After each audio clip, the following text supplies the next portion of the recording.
rolos de Ketef-Finon. Esse é muito interessante, você pode até pegar a imagem no Google, por favor, dos rolos de Ketef-Finon. São amuletos de prata, basicamente, né? São lâminas de prata enroladas que provavelmente eram usadas como amuletos, né, com função apotropaica, com função de atrair o bem e afastar o mal. E esses rolos, eles têm um texto que é a chamada bênção sacerdotal. Ela aparece no livro de Números, inclusive, não lembro exatamente em que trecho. Deixa eu ver se eu encontro aqui. Números, oração, oração sacerdotal.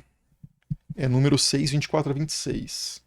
Isso aí, esse aí é o rolo de Ketef-Finon, né? Às vezes o pessoal chama isso de pergaminho de Ketef-Finon, mas não é um pergaminho, não. Isso é de metal. Não é pergaminho nem papiro. Pergaminho e papiro são meios materiais mesmo, né? O papiro é de origem vegetal, o pergaminho é de origem animal, é couro. Então é um rolo, mas não é um rolo nem de papiro nem de pergaminho. 24. Eu vou ler aqui, não vou abrir aqui, tá mais fácil no computador aqui, tô de frente para a tradução. Número 6, 24 a 26 diz o seguinte: O Senhor te abençoe e te guarde, né? Na verdade, é Yahvé te abençoe e te guarde. Yahvé faça resplandecer o seu rosto sobre ti e te conceda graça. Yahvé volte para ti o teu rosto. Então, Yahvé te abençoe e te guarde, Yahvé faça resplandecer o seu rosto sobre ti e te conceda graça. Yahvé volte para ti o teu rosto. Então, um desejo de uma bênção, né? E isso é chamado de bênção sacerdotal. No texto, vou ter que abrir o texto aqui, na verdade, sim. Aí o que é interessante? Os manuscritos bíblicos mais antigos que a gente tem notícia, que a gente recuperou historicamente, são de mais ou menos 300 a 200 a.C. para frente, que são os manuscritos do Mar Morto. A gente não tem textos da Bíblia anteriores a isso. Isso não significa que o texto tenha sido escrito nessa época, mas em termos de sobrevivência de registro escrito, textual, material, a gente só tem registros da Bíblia tão antigos quanto por volta de 250 a.C. Os rolos de Ketef-Finon são anteriores a isso, se eu não me engano, são de 600, talvez até 700 a.C.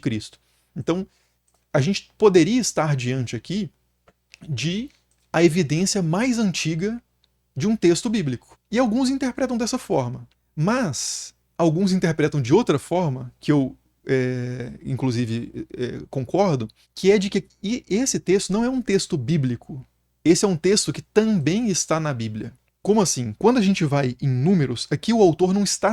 Quem escreveu, quem fez essa gravação nos Folhos de Ketef-Finon, não está citando Números 6, 24 a 26. O autor de Números que incorpora essa oração que já era tradicional, que circulava, né, que era utilizada de forma oral e escrita antes da Bíblia ser produzida, antes do livro de Números ser produzido, e esse texto foi incorporado dentro de uma moldura narrativa.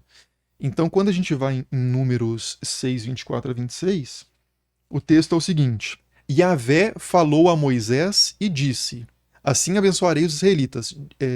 Diga a eles, né? E aí vem esse texto: Yahvé te abençoe e te guarde, Yahvé faça resplandecer o seu rosto sobre ti e te seja benigno, Yahvé mostre para ti a sua face e te conceda paz. E aí o texto segue: Porão assim o meu nome sobre os israelitas e eu os abençoarei. Então, nesse trecho, essa oração, que já é conhecida, por exemplo, no rolo de Ketef-Finon, ela está incorporada numa moldura narrativa do texto. É um momento específico de uma narrativa, que é Moisés falando com Arão, dizendo para Arão dizer isso aos israelitas, e aí ele enuncia essa oração.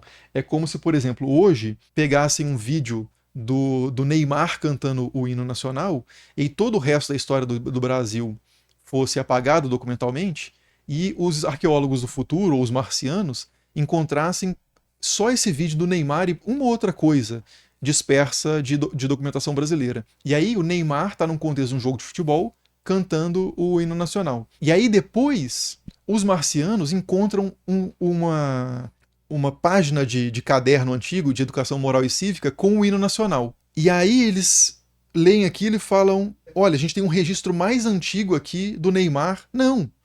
É porque o Neymar, naquele contexto de cantar o hino nacional, ele está falando algo que já era mais antigo do que ele, já fazia parte daquela cultura antes mesmo daquele momento. Entende o que eu quero dizer? Então, o rolo de Ketef-Finon, ele não tem uma passagem, ele não tem nada narrativo. Ele tem a bênção, pura e simplesmente. Ele não fala de Moisés hora nenhuma, não fala de Arão hora nenhuma. Ele tem pura e simplesmente a bênção, que também aparece dentro da narrativa de número 6, 24 a 26. Né? Então, esse é um argumento que eu acho faz mais sentido. historicamente. Uma curiosidade é que se vocês olharem para o objeto mesmo, vocês vão ver que tem umas letrinhas que estão bem diferentes das letrinhas da transliteração que aparece em texto preto do lado. Você tem o texto do objeto propriamente e você tem esse mesmo texto do lado em preto, né? Repara que o alfabeto é completamente diferente, muito diferente as letras. Vocês repararam isso? Que essas letras são muito diferentes?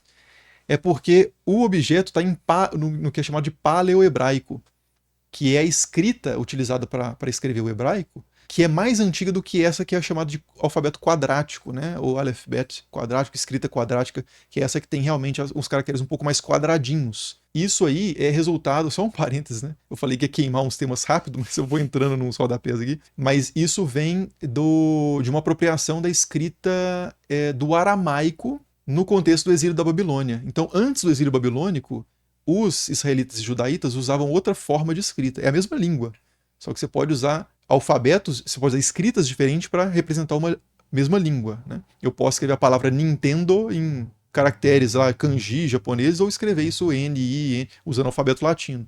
Então você tem língua e escrita são coisas diferentes, né?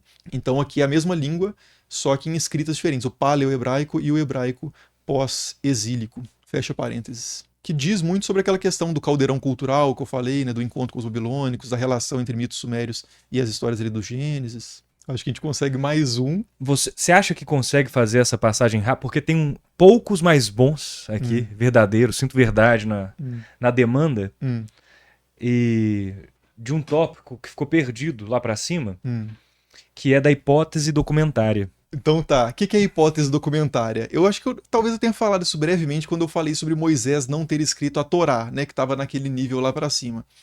A hipótese documentária ou hipótese documental é uma tentativa de explicar a formação do Pentateuco, principalmente, ou seja, os 5 primeiros livros da Bíblia, a Torá, né, de Gênesis a Deuteronômio.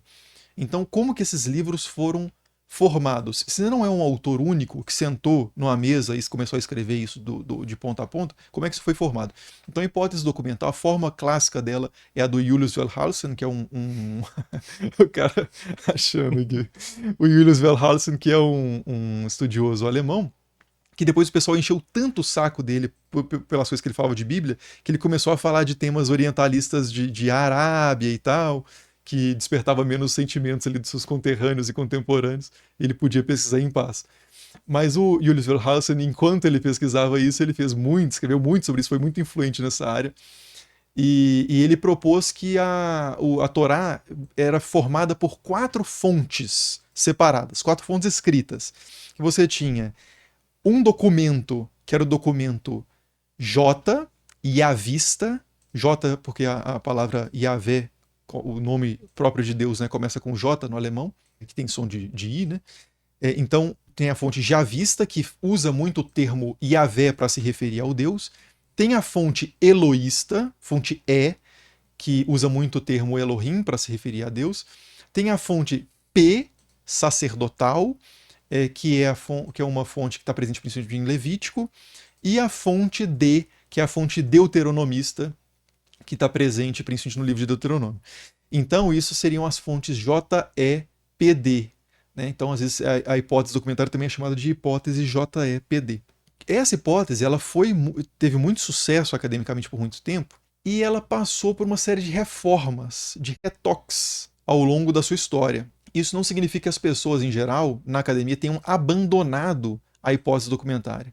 Mas ela passou por tanta modificação que é aquele negócio meio de quando é que surge uma nova espécie, biologicamente. Né? Em que ponto uma galinha, uma ave bota um ovo que o bicho que nasce do ovo já é outra espécie?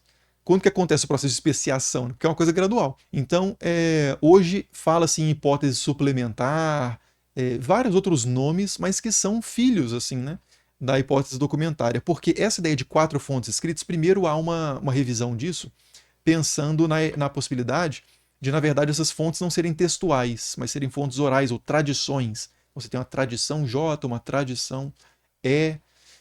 O Deuteronômio um texto escrito, geralmente mesmo, nunca foi pensado como uma tradição oral, mas eles foram mexendo nessa hipótese documentária ao longo do tempo, e hoje é comum dizer que sim, a hipótese documentária do Wellhausen está desatualizada, mas isso não significa, em hipótese alguma, ninguém que abandonou a hipótese documentária voltou para a ideia de que Moisés teria escrito a Torá. Porque isso é um salto que às vezes é feito quando se discute esse assunto, né, em ambientes mais assim de apologética, né, de que tipo assim a hipótese documentária está caindo, está sendo descartada, logo estão voltando para o que era pensado antes. Não, ao contrário, a hipótese documental hoje ela é mais complexa, ela é mais fragmentada, são mais documentos ainda que são propostos para explicar a origem do Gênesis, um processo editorial ainda com mais retoques, ainda mais interpolações, em momentos mais tardios da história.